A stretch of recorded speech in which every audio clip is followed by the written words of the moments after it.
বাড়ি আমার পাবনা, নাই কোনো ভাবনা। পাবনার মানুষের এত ভাবনা কিসের, আর ভাবি না। আসসালামু আলাইকুম, সবাই কেমন আছেন? আলহামদুলিল্লাহ, আল্লাহর অশেষ মেহেরবানিতে আপনাদের দোয়ায় আমিও খুব খুব খুব ভালো আছি। গরমকে জয় করে নেব, সেই জন্যই জয় করার জন্য 2 কেজি মাংস কিনে নিয়ে আইছি একবারে, যাতে আর চুলার পর যাতে না রান্না করে, মাটির চুলায় রান্না করতে পারবো না, সেই জন্য কারি কুকারে রান্না করে নেব।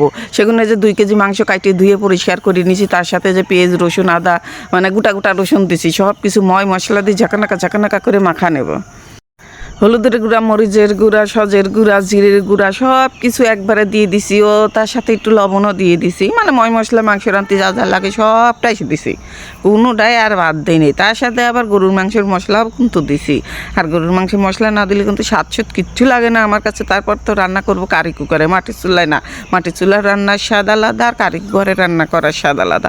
এই গরমে আর মাটির চুলায় যাচ্ছি না, 7 দিনের জন্য এই যে রান্না করি তবু 2 পিস করে খাবো আর রাখবো।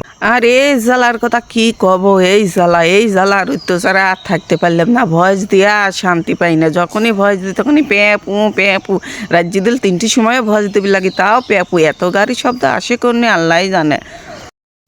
ও এর সাথে কিন্তু আবার তেলও দিছি, তেলের কথা কত কিন্তু আমি ভুলে গেছি। এর সাথে কিন্তু মেলা করে তেল দিছি। আর এই যে ঝাঁকানা করে মাখালিছে, মাখানি তো হচ্ছে তো আবার দেন তো আপনারা এখন মাখানি হচ্ছে না। কার এমনভাবে মাখাতে যাতে অর্ধেক সেদ্ধ হয়ে যায়। আর মাংস মাখানিই হলো স্বাদ, আর যত মাখাবেন তত সেদ্ধ হবে তাড়াতাড়ি, আর যত মানে স্বাদ হবে।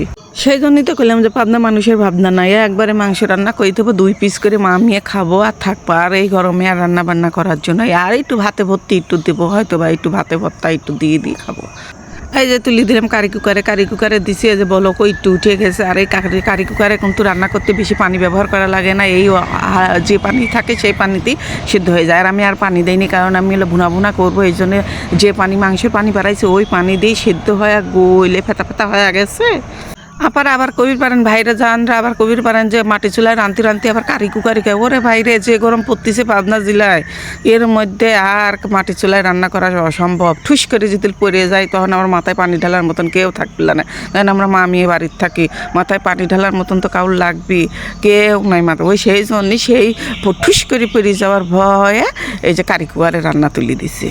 আর কারি কুকারে রান্না করতে লাগলে কিন্তু মাঝে মাঝে একটু লাইড়ি চারি ঘাটিয়ে ঘুরতে দিকে লাগে না, সারা কিন্তু আবার জায়গায় সেদ্ধ হবে, জায়গায় আবার সেদ্ধ হবে। দেখতেছে না কি সুন্দর টকবক করতেছে বলকে, আর কি সুন্দর কালার আইসে, দেখেই তো বুঝতে পারতেছেন কি সুন্দর হয়েছে। আর সেই স্বাদ হয়েছিল, স্বাদে ভরপুর। খালি গরম ভাত দিয়ে খালি মামি খালি কষা একটু করে গরম করছে আর খাইছি।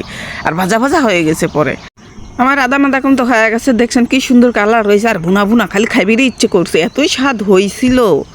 আবার মনে করেন না যে কারি কুকারে রান্না স্বাদ হয় না, কিন্তু কারি কুকারে রান্না কিন্তু সেই স্বাদ হয় যদি রাতবের জানেন, মন মতো করে রাতবের জানলে সব কিছু স্বাদ হয়। আর এই যে ভাই জানরা বুবু জানরা, এই দেখেন কি এই রোদে কি আর রাতবের মন করে চুলায়, দেখুন ঠাটা পিটা রোদ, কি রোদ পড়িছে, মাটি খাখা করতেছে। মনে হচ্ছে যে 1 ফোঁটা বৃষ্টি হলে মাটি মনে হয় যে কত শান্তি পাইতো।